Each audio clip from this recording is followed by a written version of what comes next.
I am continuing in my reading. What I'm doing in this series is to read through the entire standard works of the Church of Jesus Christ of Latter-day Saints. This consists of the Bible, the Book of Mormon, the Doctrine and Covenants, and the Pearl of Great Price. I am continuing reading in a chronological order, according to event, not according to publication or volume, so I'm skipping around a bit as I move along. We continue with 1 Corinthians.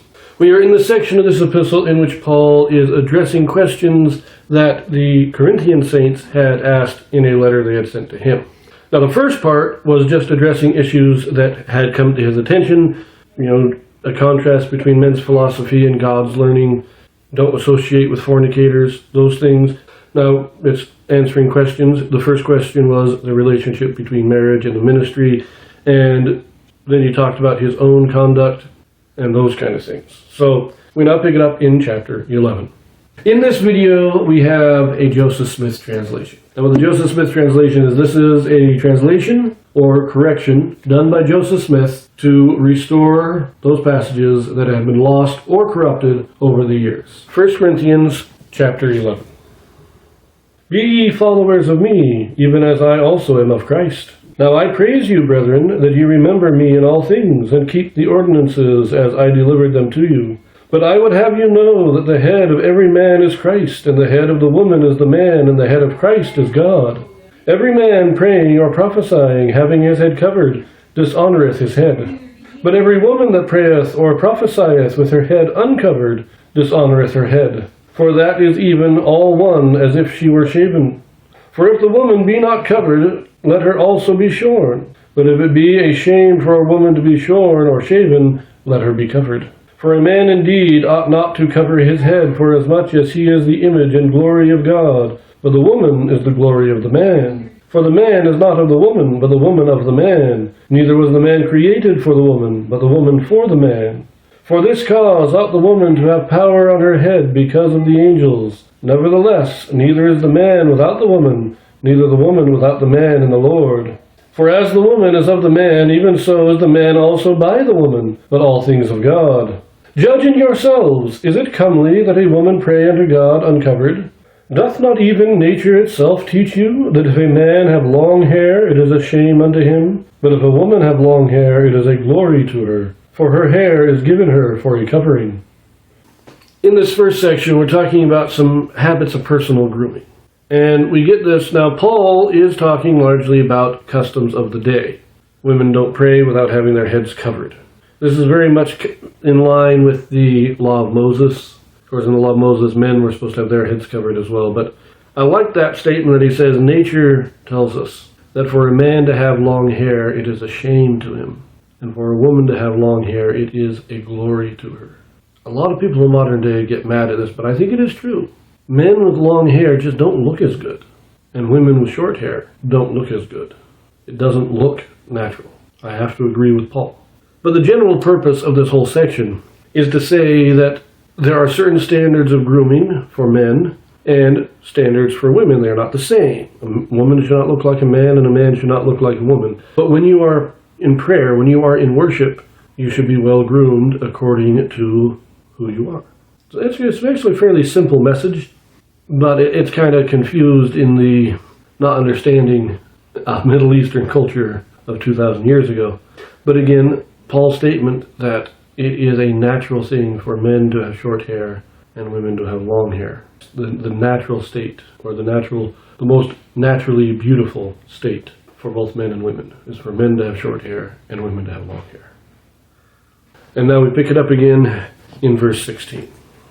But if any man seem to be contentious, we have no such custom, neither the churches of God. Now in this that I declare unto you, I praise you not, that ye come together not for the better, but for the worse. For first of all, when ye come together in the church, I hear that there be divisions among you, and I partly believe it. For there must be also heresies among you, that they which are approved may be made manifest among you. When ye come together therefore into one place, this is not to eat the Lord's Supper. For in eating every one taketh before other his own supper. And one is hungry, and another is drunken. What? Have ye not houses to eat and drink in? Or despise ye the church of God, and shame them that have not? What shall I say to you? Shall I praise you in this? I praise you not. For I have received of the Lord that which also I delivered unto you, that the Lord Jesus, the same night in which he was betrayed, took bread. And when he had given thanks, he brake it, and said, Take, eat, this is my body, which is broken for you. This do in remembrance of me. After the same manner also he took the cup, when he had supped, saying, This cup is the New Testament in my blood. This do ye as oft as ye drink it, in remembrance of me. For as often as ye eat this bread, and drink this cup, ye do shew the Lord's death till he come. Wherefore whosoever shall eat this bread, and drink this cup of the Lord unworthily, shall be guilty of the body and blood of the Lord. But let a man examine himself, and so let him eat of that bread, and drink of that cup. For he that eateth and drinketh unworthily eateth and drinketh damnation to himself, not discerning the Lord's body. For this cause many are weak and sickly among you, and many sleep. For if we would judge ourselves, we should not be judged. But when we are judged, we are chastened of the Lord, that we should not be condemned with the world. Wherefore, my brethren, when ye come together to eat, tarry one for another. And if any man hunger, let him eat at home, that ye come not together unto condemnation. And the rest will I set in order when I come. Now this second section is talking about another way that the church at Corinth is being divided. I think this is still along the lines of the division of one of Paul and one of Apollos. That there are sects where it calls heresies here. The footnotes tell you this is more different sects, different divisions. So that those who are of Paul are having their meeting, and those who are of Apollos are having their meeting. Or when they come together to meet as a whole body, it is a contentious thing. They are not there to worship Christ and partake of the sacrament, but to argue and debate over whose philosophical approach is best, which would be the tradition of the Greeks. This is how the Greeks would have conducted themselves in these kind of meetings. So they're kind of falling back into their Gentile ways, and Paul is chastising them for this. Now it also seems that you come to partake of the sacrament. This is the Lord's Supper. It's supposed to remind you of the atonement, bring you closer to Christ. But it seems that some people are coming and they're bringing their own food in, and they're having like a banquet. And just as part of the banquet, they're eating the bread and drinking the water and saying, okay, we have the sacrament. It doesn't work like that. That's not the ordinance. So rather than actually partaking of the sacrament, or what Paul here calls the Lord's Supper, they're having their own meal. And they're not sharing, because some come and they're going away hungry. They're not being given any part of the meal for some reason. I don't understand all the details here, but that's what it seems to me what's going on here. That's what Paul is chastising him for. It's like you're making this into a ritual for yourself rather than an ordinance to God. And remember, if we aren't partaking of it worthily, which this would not be partaking of it worthily, if we're not partaking of it worthily, then as he says, we are guilty, or we bring the condemnation of Christ's body on us. In other words, we, in a sense, become guilty of his crucifixion, is what Paul's saying.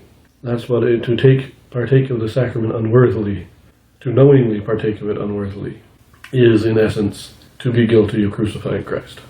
That's a dire warning there. Now we do have some Joseph Smith translations here, not too many. In verse 19, instead of "for there must be also heresies among you," we have the correction, "there must also be divisions among you."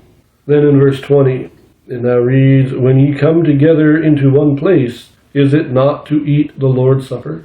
So they're using their meetings as a time to argue and debate, and forgetting the purpose of their meetings, which is to partake of the Lord's Supper. In verse 21, it now is, "But in eating everyone taketh before his own supper, and one is hungry and another is drunken." Minor grammatical correction. And finally in verse 29, "Instead of drinketh damnation to himself, it is drinketh condemnation to himself." Again, minor grammatical correction. So we leave that here, and we pick it up in chapter 12 next, so I will see you there.